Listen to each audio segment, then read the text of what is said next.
اسلام آخرت تک رہنمائی اور ہدایت کے لیے ہے. میں دیکھتا ہوں کہ آج کل کے معاشرے پہ خاص کر مغربی ممالک میں وومن رائٹس اور جینڈر ایکویلٹی اور یہ ساری باتیں بہت زیادہ کہی جاتی ہیں. تو اس سینیریو میں یہ 4 شادیوں والا معاملہ بہت مشکل لگتا ہے کسی کو جسٹیفائی کرنا، کنونس کرنا.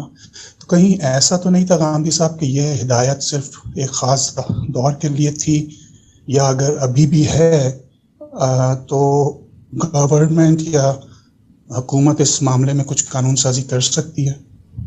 شکریہ سر. میرے بھائی، نہ یہ کوئی ہدایت تھی، نہ کوئی حکم تھا، نہ ہماری شریعت کا کوئی تقاضا ہے. ہمارے دین میں تو یہ بتایا گیا ہے کہ اللہ تعالیٰ نے جب ایک خاندان کی ابتدا کی تو ایک میاں بیوی سے کی.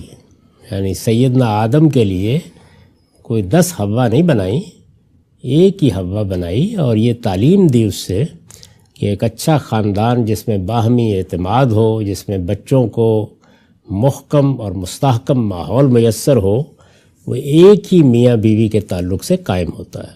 یعنی جو اعتماد کی فضا، جو رشتوں کا احترام، جو باہمی حقوق و فرائض کی صحیح تقسیم ہے، وہ ایسے ہی ہو سکتی ہے. تو اس کی تعلیم دی گئی ہم کو. لیکن اللہ تعالیٰ نے انسان کے حالات کی رعایت کرتے ہوئے یہ پابندی نہیں لگا دی. 2 باتوں کو الگ الگ سمجھنا چاہیے. یہ پابندی نہیں لگا دی کہ ایک سے زیادہ شادی مرد نہیں کر سکتے. پابندی لگانا ایک اور چیز ہے، اور کسی چیز کی ترغیب دینا یا کسی چیز کو بنیاد بنا کے کوئی حکم دینا یہ بالکل اور چیز ہے. اللہ تعالیٰ نے کئی چیزوں پر پابندی نہیں لگائی. اب مثال کے طور پر دیکھیے نا کہ یہ ہماری موجودہ سڑکیں اور ٹریفک وجود میں آنے سے پہلے کوئی دائیں بائیں چلنے پر پابندی تو نہیں تھی نا. جدھر آپ چاہے چلے جائیں. جی. آپ نے اپنی گڈ آگے بڑھا دی، دوسرے نے اپنا تانگا آگے بڑھا دیا. جی. تو کوئی فرق نہیں پڑتا تھا، دائیں سے گزر گئے، بائیں سے گزر گئے. لیکن حالات میں تبدیلی آئی تو پھر ہم نے ٹریفک کے قوانین بنا دیے. تو پابندی نہ لگانا یہ اصل بات ہے. یعنی اللہ تعالیٰ نے لوگوں کو ایک ہی میاں بیوی سے خاندان کی ابتدا کی تعلیم دی. یہی چیز فطرت کا تقاضا ہے، یہی اس کا حسن ہے، لیکن پابندی نہیں لگائی. تو چنانچہ لوگ اپنی ضرورتوں کے تحت مختلف معاشروں میں ایک سے زیادہ شادیاں کرتے رہے. یعنی نہیں بھی کرتے رہے، کرتے بھی رہے. خاص طور پر قبائلی معاشرے کی سب سے بڑی ضرورت یہ ہوتی تھی کہ آج کل کے زمانے کا اسٹیٹ نہیں تھا جس میں پولیس ہے اور جس میں فوج ہے اور منظم ادارے ہیں اور آپ کو ایک طرح کا تحفظ حاصل ہے. لوگوں کو اپنے گھر بار، اپنی عزت آبرو کی حفاظت خود کرنا پڑتی تھی. تو اس میں ان کی یہ خواہش ہوتی تھی کہ ان کے ہاں زیادہ سے زیادہ اولاد ہو. یعنی کسی آدمی کی صرف ثروت یہ نہیں تھی کہ اس پر مال کتنا ہے. جی. اس کی قوت کا اس پر بھی انحصار تھا کہ اس کے دائیں بائیں کھڑے ہونے کے لیے اس کے بھائی کتنے ہیں، اس کے بیٹے کتنے ہیں. اس کے بغیر لوگ اپنی عزت آبرو تک کی حفاظت نہیں کر سکتے تھے. تو اس میں لوگ زیادہ شادیاں کرتے تھے. اور قبائلی معاشروں میں عام طور پر شادیاں 3 4 5 5 10 ہو جاتی تھیں لوگوں کی.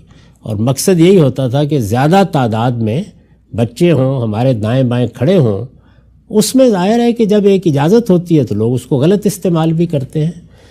تو اصل بات یہ ہے، قرآن مجید میں یہ معاملہ جہاں زیر بحث آیا ہے سورہ نساء میں، وہاں تو یہ زیر بحث ہی نہیں ہے کہ ایک شادی کرنی ہے 2 کرنی ہے.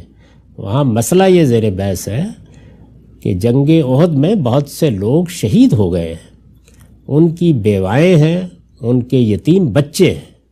تو قرآن مجید نے وہاں لوگوں سے کہا کہ اپنی ضرورتوں کے لیے تو شادیاں کرتے ہی ہو، اگر تم ان یتیم بچوں کے ساتھ، ان یتیم بچیوں کے ساتھ انصاف نہیں کر سکتے، یعنی ان کے معاملات دیکھنے ہیں نا، ان کی ضرورتیں پوری کرنی ہیں، تو ان کے ساتھ جو عورتیں ہیں، یعنی ان کی مائیں ہیں، ان کی بہنیں ہیں، ان میں سے شادی کر لو. اس میں یہ فرمایا کہ 2 4 4 سے شادی کر کے ان کی سرپرستی کرو، ان کے ساتھ اچھے معاملات کرو. اس میں بھی واضح طور پر یہ کہہ دیا کہ لیکن اب یہ بڑی ذمہ داری کی بات ہے، اس لیے اگر انصاف نہیں کر سکو گے تو پھر معاف کر دو، وہیں ایک ہی میں رہنے دو. یعنی یہ بات ہے جو قرآن مجید میں کہی ہے. نہ اس کا کوئی زیادہ شادیوں سے تعلق ہے، نہ اس کی اجازت دینے سے تعلق ہے، نہ 4 4 شادیوں کی ہدایت کرنے سے تعلق ہے. ایک رواج تھا، اس سے فائدہ اٹھانے کی ترغیب دی یتیموں کی مصلحت کے پیش نظر. ٹھیک ہے سر. تو یہ حقیقت ہے. تو یہ بھی جو 4 شادیوں کا کہا جاتا ہے کہ اسلام میں 4 شادیاں جائز ہیں، تو یہ 4 بھی کوئی نمبر نہیں ہے، یہ 2 4 جس طریقے سے یعنی قرآن مجید میں جب یہ بات کہی گئی تو رسول اللہ نے لوگوں سے یہی کہا کہ بھائی اللہ تعالیٰ نے جب 2 3 3 4 4 ہی کہا ہے تو اب اس سے زیادہ نہ کر بیٹھنا. اچھا، یہ بات. شکریہ سر. آگے بڑھتے ہیں. اگلا